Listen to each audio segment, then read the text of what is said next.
Hey there, Patty from Worthy Nutrition here, and happy Tuesday. I hope your day is going well. And I am here today to talk to you about cravings, everybody's favorite subject.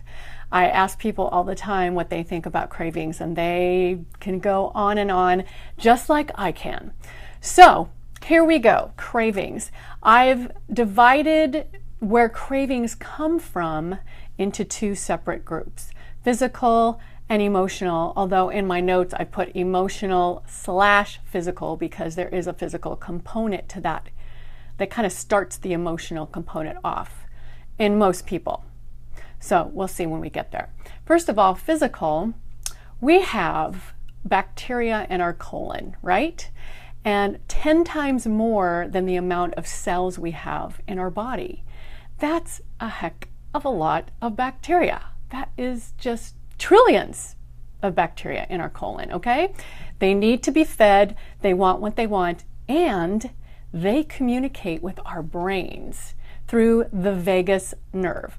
And no, it's not the vagus from the what happens in Vegas stays in Vegas, V-E-G-A-S. No, this is V-A-G-U-S, the vagus nerve that goes all the way up to the brain. And so these bacteria let the brain know what they want to eat.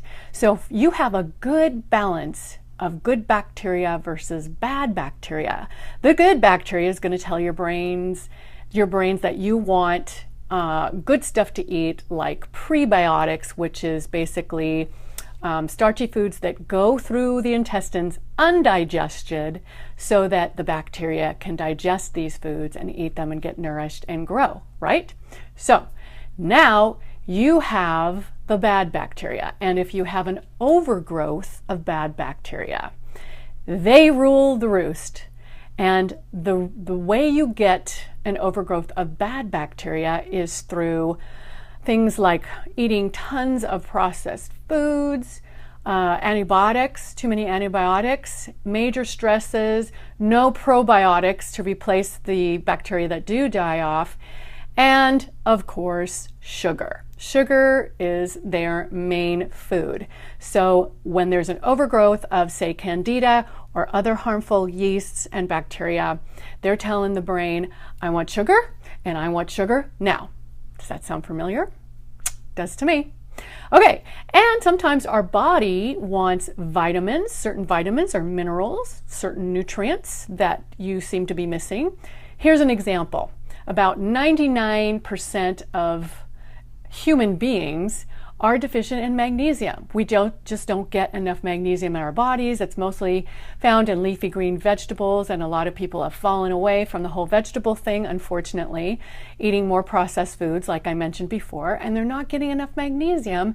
So everyone is magnificent, anyway, whatever. They are deficient in magnesium. And so if you find yourself eating a lot of chocolate, kind of over-the-top chocolate, it could be that you just like chocolate. And I mean, there's fat and there's sugar in it, and that's, a source of control right there. But chocolate is a very high source of magnesium. I don't know if you knew that or not, but it is. So it could be your body telling you, I need more magnesium, send it on in. So instead of grabbing that chocolate bar, it's not as much fun, but you might want to go to the vitamin aisle and get a good magnesium supplement and see what happens, and see if you eat a little bit less chocolate, not no chocolate, but a very healthy amount of chocolate that's not too much and not too little. Okay, and our bodies, physically, we were made for pleasure. Face it, food is pleasurable. It's good stuff. Alexandra Jamieson did an interview with Dr. Hyman about food cravings. It was great. And she said, we all need to play more. And if she had her druthers, she would want an adult playground right next to a child's playground so you can swing and be free. And for me, my form of play is swing dancing. When I get out there and that 40s big band music starts, I should have been born in the 30s, really.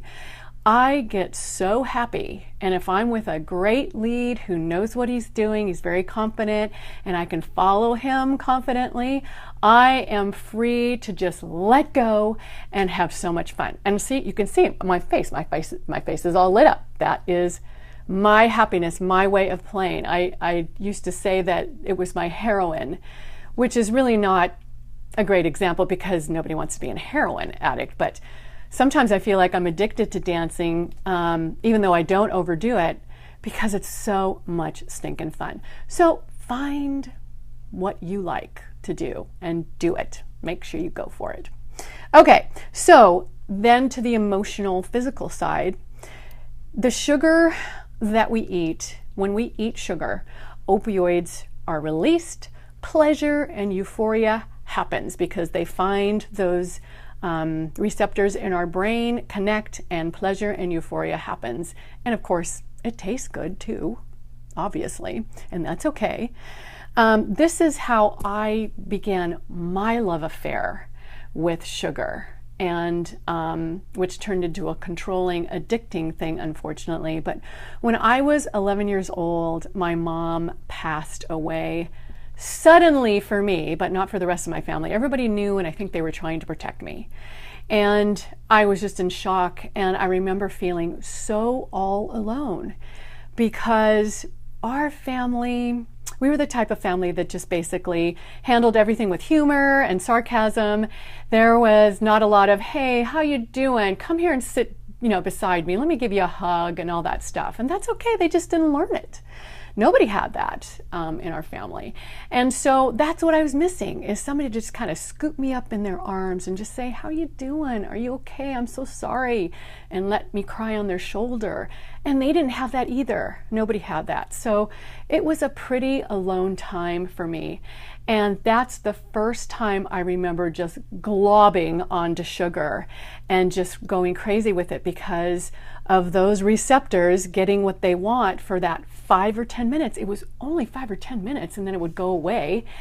But I was too young. My brain was too little to figure out that that was not really what was going to satisfy me and comfort me long term or consistently, unless I did it a lot. So I kept eating more and more and more, and somehow I did not get completely overweight until high school, and I was about 35 pounds overweight because I was always into nutrition.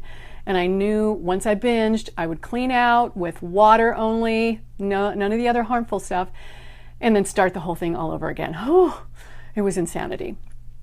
So, that brief respite from the pain I was feeling and the aloneness I was feeling, sometimes I feel that now and I want to reach for something, but now I know to tell myself the truth and to be aware of my body and what's going on. The dopamine, the feel-good hormone, and those receptors are wanting to be filled. And the serotonin is, the mood elevator. Your body wants something that will give them that boost too. And I know that now, and I can be aware of that. And some people are more aware of their bodies than others. I wasn't really aware of my body. I have, some people that I know that are very, obese and have been on Weight Watchers for 50 years, and nothing has happened. One in particular person had not a transplant, but a valve replacement, and man, looked different, had pink rosy cheeks, didn't look like she was going to die anymore, but didn't really notice the difference because I think she was just not aware of her body. So that's the thing I have to tell you today. This is not going to be about what you can do about these cravings. I just want you to identify them, be aware of them, and tell the truth about them. Is this really what I need now? Call somebody. Ask them, is this really what I need now? If they're really your friend, they'll tell you the truth, okay? So that's what it's all about, is telling yourself the truth and recognizing where the sugar cravings are coming from and maybe being able to do something about them. Actually, yes, being able to do something about them, definitely. So that is what I have for you today. And what I'd love for you to do is to leave me a comment below and just let me know how you feel about this. If this is something you can relate to, or if it's something way off, or if there's something that you need to know more about it. I would love to answer any of your questions. And also, if you want to just leave some kind of commitment for yourself, yes, I'm going to be more aware of my body, and I'm going to tell the truth about those cravings when they come along, and and do something about it. So just leave a comment. I would love to hear from you, and I know there are others that are going to be watching this video that will want to hear from you too. We're a community. We need each other, and we grow together. And I know it's hard to grow, so it's even better when we can do it together. So definitely leave a comment, and let's, get a conversation happening and maybe help each other out. Okay?